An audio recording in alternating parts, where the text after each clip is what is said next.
The ruins of Ashvale Colony smoldered under twin suns, casting long shadows across broken structures that once housed 3,000 souls. Mira crouched behind a collapsed storage unit, her thin frame trembling not from fear, but from hunger that gnawed at her insides like a living thing. She was 12 standard years old, though the harshness of frontier life had aged her eyes beyond those years. The Krill invasion had taken everything, her parents, her home, her future.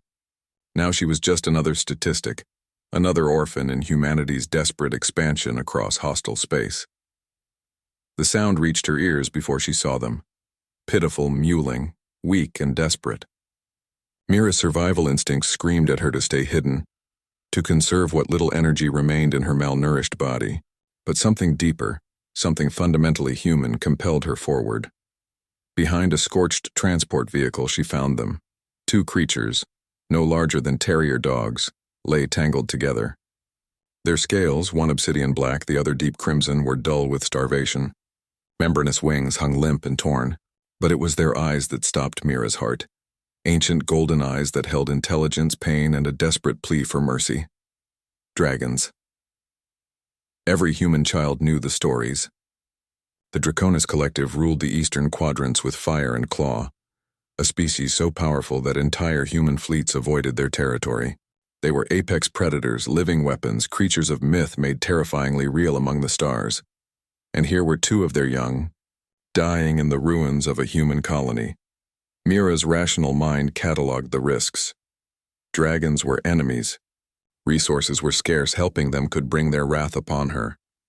But as she looked into those golden eyes, she saw only what she felt herself: abandonment, terror, and the desperate will to survive. Her hands moved before her mind finished its calculations. The black cub, Dracar, she would later learn, whimpered as she lifted him. His sister Vera barely stirred. Mira carried them to her shelter, a partially intact medical bay she'd claimed as her own. Her emergency rations were pitifully small: 3 protein bars, a canteen of recycled water, and some salvaged nutrition paste meant to last her a week. She crushed half a protein bar, mixed it with water until it became a thin gruel, and carefully fed the mixture to the cubs. Dracar's forked tongue lapped weakly at her fingers. Vera's eyes flickered open, focusing on Mira with an intensity that seemed to pierce through to her soul.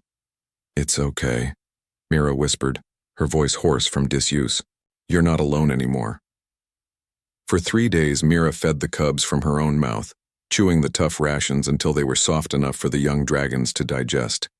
She gave them water from her own canteen while her lips cracked with thirst. She wrapped them in her thermal blanket while she shivered through cold nights. On the 4th day, Dracar lifted his head and released a small puff of smoke, the first sign of returning strength. Vera managed to unfurl one wing, though it trembled with the effort. By the 7th day, both cubs could stand. They followed Mira everywhere, their golden eyes never leaving her. When she searched for food among the ruins, they stayed close, their tiny growls warning her of unstable structures before they collapsed. Mira was teaching Vera to hunt the small crystalline creatures that inhabited the rubble when the sky darkened.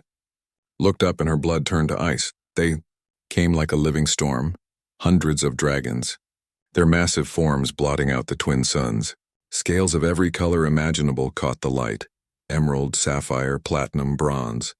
Wings that spanned 50 meters beat the air with thunderous rhythm, and at their head flew the largest dragon Mira had ever seen, its ancient silver scales seeming to hold entire galaxies within their depths.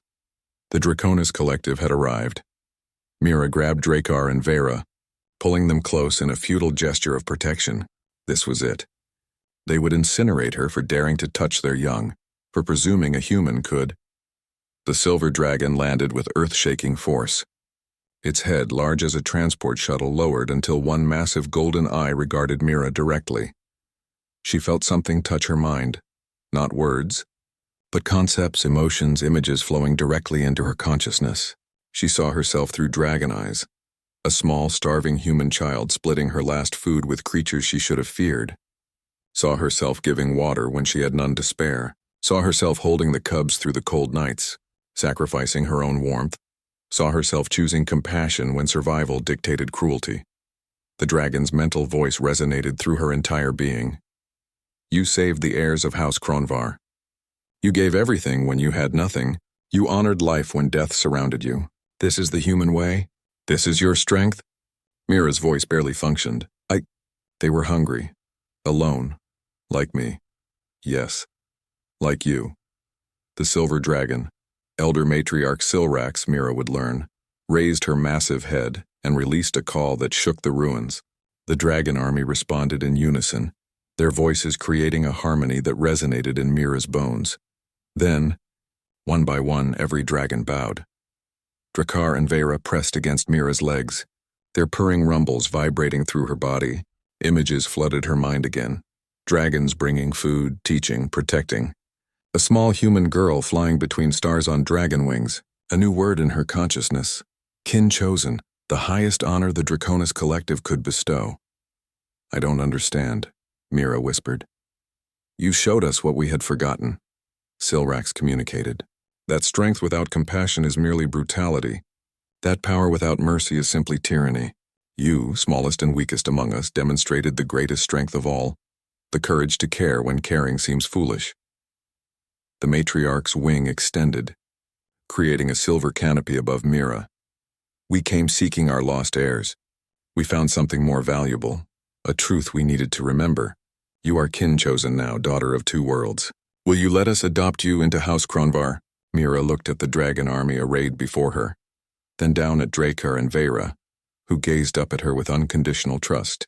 For the first time since the invasion, tears fell from her eyes, not from sorrow, but from overwhelming emotion she couldn't name. Yes, she said simply. The dragons sang. 3 months later, the galaxy learned that the Draconis Collective had ended their isolation. The human orphan Mira, now titled Kin-Chosen and Herald of House Kronvar, stood before the Galactic Council flanked by 2 adolescent dragons.